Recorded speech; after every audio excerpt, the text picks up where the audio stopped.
Hello YouTube, welcome back to my channel. I hope you always stay healthy, and thanks for watching this channel.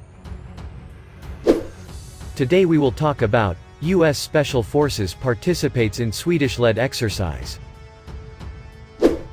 The U.S. Special Operations Command Europe has announced that the U.S. units conduct joint operations during a Swedish-led exercise along the Baltic Sea coast.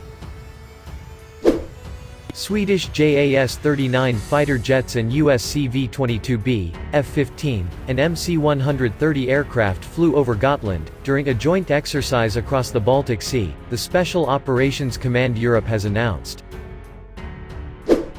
Swedish and US forces conduct qualified exercises together with partners to strengthen defense capabilities across land, air, and sea domains to deter any opponent, the news release says.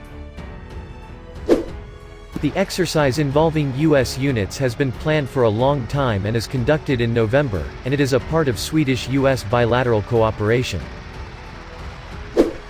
Strong ties to the U.S. are vital to our and Europe's security, particularly concerning our military capability and technical supply. That is why we have close cooperation with the U.S., which this bilateral exercise demonstrates.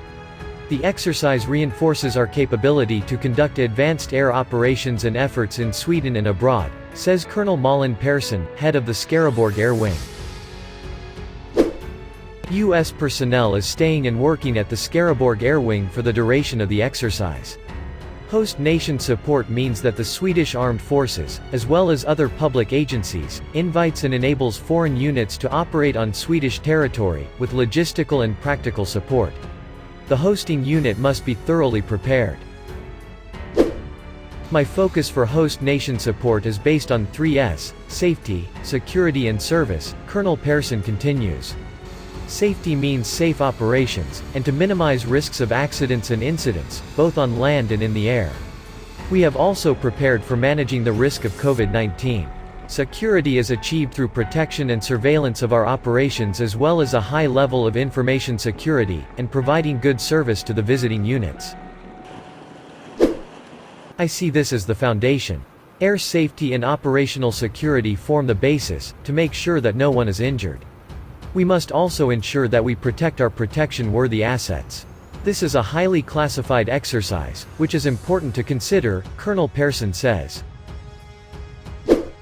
Of course, a major security challenge is to minimize the risk of infections. This is something that has been considered already from the onset of planning the exercise. As far as possible, Swedish and US personnel are kept separated from each other. The head of US 352nd Special Operations Unit and I discussed ways to manage the pandemic, in order to not put our staff or third party in risk of being infected by COVID-19, Colonel Persson concludes. U.S. personnel are also satisfied with the work that has been done to enable them to work and operate at the Skaraborg Air Wing. It feels great to be invited and to be able to work at this modern air base. Everything is just as good, or even better, as we are used to.